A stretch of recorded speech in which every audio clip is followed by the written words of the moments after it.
Okay, let's dive right into this explainer of Yuval Noah Harari's incredibly thought-provoking book, Sapiens, A Brief History of Humankind. Now, if you're tuning in expecting just a standard, dry timeline of ancient kings and battles, well, you're going to be delightfully surprised. What we're actually unpacking today is a grand, sweeping intellectual narrative. It's a journey that seamlessly weaves together anthropology, biology, economics, and psychology to ask one of the absolute most profound questions about our origins. It really forces us to look in the mirror and figure out exactly why we live, work, and think the way we do today, and perhaps more importantly, where we're heading next. So think about this core mystery for a second. We just kind of assume that Homo sapiens were destined to rule the world, right? But we got to remember, we weren't the only intelligent humans around. For a super long time, we shared this planet with other human species. Take the Neanderthals, for example. Honestly, in a lot of ways, they had the evolutionary upper hand. I mean, they actually had bigger brains than we did. They had these stronger, much more robust bodies perfectly adapted to cold climates. And yet, if you look around today, we are the ones who conquered the planet, split the atom, and flew to space, while the Neanderthals and literally all other human species just faded into complete extinction. So what on earth was our secret? Why did we win the evolutionary lottery? Well, his answer is absolutely fascinating, and spoiler alert, it's not just that we were smarter. Here is our roadmap for today. We've got 6 parts: the secret of our success, the great agricultural trap, forces that unified humanity, science, capitalism, and industry, the happiness paradox, and finally, the future of our species. Let's get right into it. Section 1. The secret of our success. The cognitive revolution. We're going to begin our story about 70,000 years ago. This is exactly when Homo sapiens experienced what Harari calls the cognitive revolution. It was this dramatic, completely unprecedented shift in how our brains functioned, and it basically gave us an extraordinary superpower. But crucially, it wasn't a new physical weapon or a sharper spear, it was a fundamentally new way of communicating. See, any animal can communicate about physical reality. A monkey can totally warn its troop, hey, watch out, there's a lion down by the river. But 70,000 years ago, Homo sapiens suddenly became capable of communicating about things that do not physically exist. We developed the ability to create an imagined reality. Harari points out this brilliant example. You could never, ever convince a chimpanzee to give you a banana today by promising him that after he dies, he'll go to chimpanzee heaven and get infinite bananas. No way. Only a human can believe a story like that. And you know what? That unique ability to invent fiction is the true secret to our success. Think about the company you might work for, or the laws of the country you live in. Technically speaking, they don't physically exist in the real world the way a river or a tree does. They are shared fictions. They're what we call imagined orders. A wolf pack or a troop of chimps can cooperate, sure, but they can only effectively cooperate with individuals they intimately know, which caps their group size at maybe 50 or 100. Homo sapiens, on the other hand, can use these imagined orders to cooperate with thousands, millions, and today, literally billions of total strangers. A lawyer in New York and a lawyer in London don't know each other from Adam, but they can seamlessly cooperate because they both believe in the exact same imagined reality of corporate law and international finance. Our collective imagination isn't just for art or stories. It's the ultimate technology for mass social organization. It's the very thing that allowed us to dominate the globe. Moving on to Section 2, the Great Agricultural Trap, an Unintended Consequence. Let's fast forward a bit in time to about 12,000 years ago, which brings us to the agricultural revolution. This is when humans transitioned from foraging to cultivating plants and domesticating animals. Now, we're usually taught in school that this was a massive leap forward for humanity, right? Permanent settlements, stable food sources, the glorious dawn of civilization. But Harari presents a profoundly dark paradox here. Just consider the human body for a second. For millions of years, our bodies evolved to climb trees, chase gazelles, and forage in forests. We absolutely did not evolve to clear rocks, carry heavy buckets of water under a blazing sun, or grind grain day in and day out. Before agriculture, wheat was just this wild grass confined to a tiny little part of the Middle East.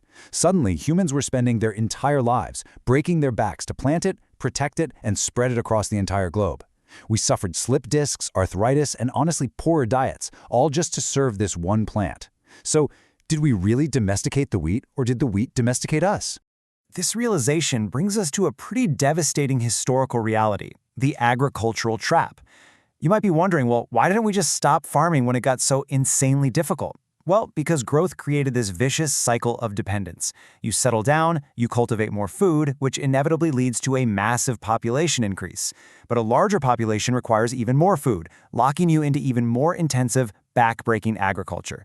Once humans became dependent on this cycle, returning to the healthier, simpler life of hunting and gathering became completely impossible. There were just way too many mouths to feed. And here's a really profound takeaway from Harari's work. Evolutionary success is not the same thing as individual success. Agriculture was a massive evolutionary success because it allowed human DNA to multiply exponentially, but it actually made the day-to-day lives of the individual humans living through it far, far more miserable. And unfortunately, this era also birthed an ethical paradox that only multiplied as we industrialized. The agricultural revolution didn't just transform human life. It fundamentally altered the biological fate of the animals we domesticated. Today, there are billions of chickens, cows, and pigs living in industrialized farming systems. In pure evolutionary terms, their DNA is incredibly successful. They are literally among the most widespread animals on planet Earth. But from the perspective of individual suffering, it's a vastly different story. Harari poses a deeply challenging philosophical observation here. Humanity so often views history as this continuous march of progress, yet this progress has been fueled by subjecting billions of sentient creatures to immense, systemic suffering just to maintain our agricultural cycles. All right, Section 3, Forces that Unified Humanity, Connecting the Globe. Despite the traps and the grueling labor of agriculture we just talked about, human populations continue to expand. We move from local villages to towns to sprawling cities, eventually integrating on a massive global scale. And this integration was basically driven by three massive imagined orders. First up, religion, which provided a shared moral universe, allowing complete strangers to align on what was right and what was wrong. Second, empires. Now, despite their historical brutality and conquest, empires effectively broke down local tribal borders, folding wildly different groups of people into shared legal, cultural, and administrative networks. And third, money, which acted as this incredible bridge of universal trust. While religion and empire could unite millions, it was money that truly united the entire globe. I mean, think about it. Why do you work all day trading your valuable time and energy for pieces of green paper or little digital numbers in a bank account? Just picture a $100 bill. As physical matter, it is entirely worthless. It has zero nutritional value, you can't eat it, you can't use it to build a shelter, yet it functions as humanity's absolute most successful system of mutual trust. A merchant from China and a merchant from the United States might not speak a word of the same language, they might follow totally different religions and disagree entirely on politics, but they will absolutely agree on the value of that $100 bill. You are willing to accept it for your hard work simply because you trust that a total stranger will accept it from you later on. It is, without a doubt, the most universally embraced fiction ever invented. Which brings us to Section 4, Science, Capitalism, and Industry, the Explosion of Power. Let's fast forward again to about 500 years ago, where we hit a fundamental, explosive transformation in human thinking. For most of human history, traditional societies operated under the assumption that all the important knowledge in the world was already known. If you wanted an answer, you looked backward, to ancient scriptures, to the elders, to the gods. But modern science started with a radically different, almost rebellious premise, the discovery of ignorance. It was this profound willingness to just look around and say, we don't know. When humanity finally admitted that we didn't have all the answers, it created a relentless, open-ended system of investigation. This intellectual shift is exactly what catalyzed global expeditions, the invention of modern medicine, and a technological boom that completely altered our trajectory as a species. And this is where the story brilliantly weaves everything together. Because science constantly promised new technologies and amazing discoveries, people actually started believing that the future would inevitably be richer than the present.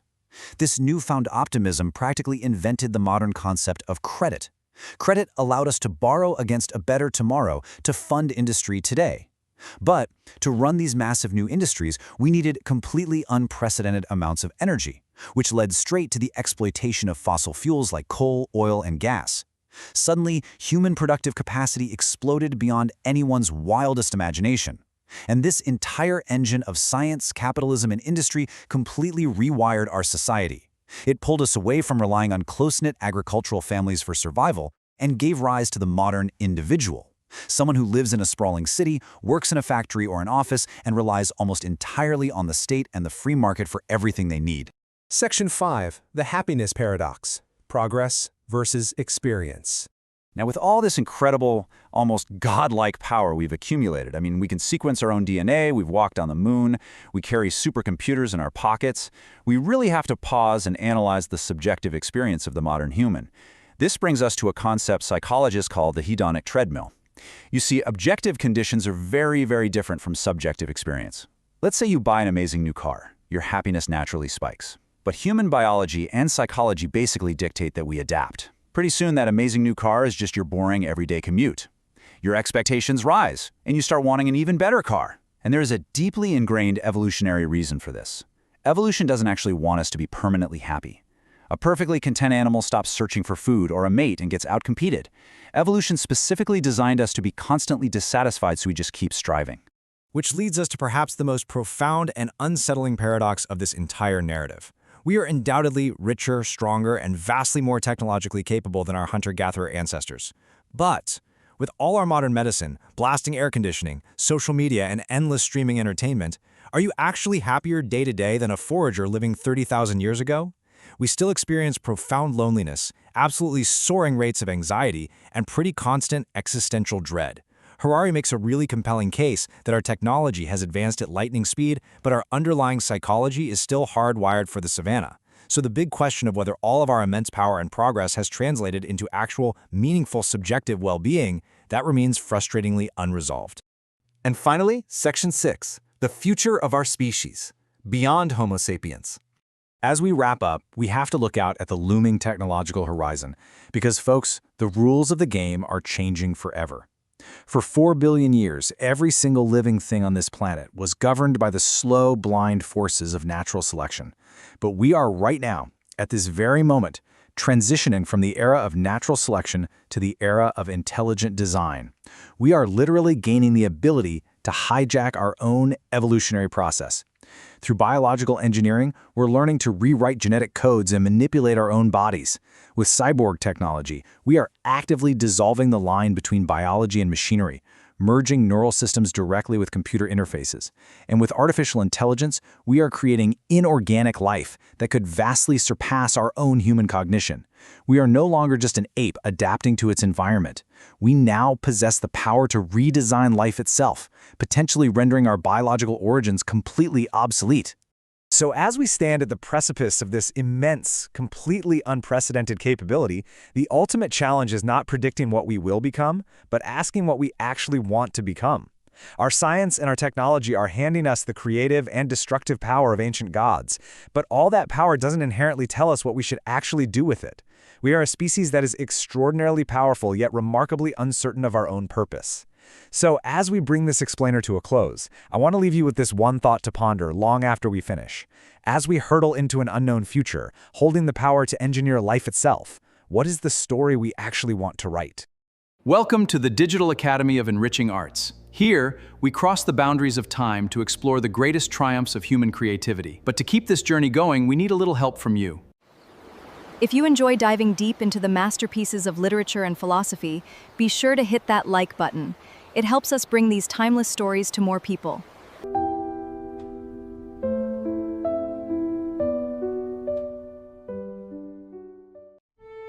To ensure you never miss our latest explorations into the breathtaking worlds of classical music and fine art, hit subscribe and ring the bell. And if you want to help us build a community of true art lovers, share this channel with your friends. The Academy is always accepting new students.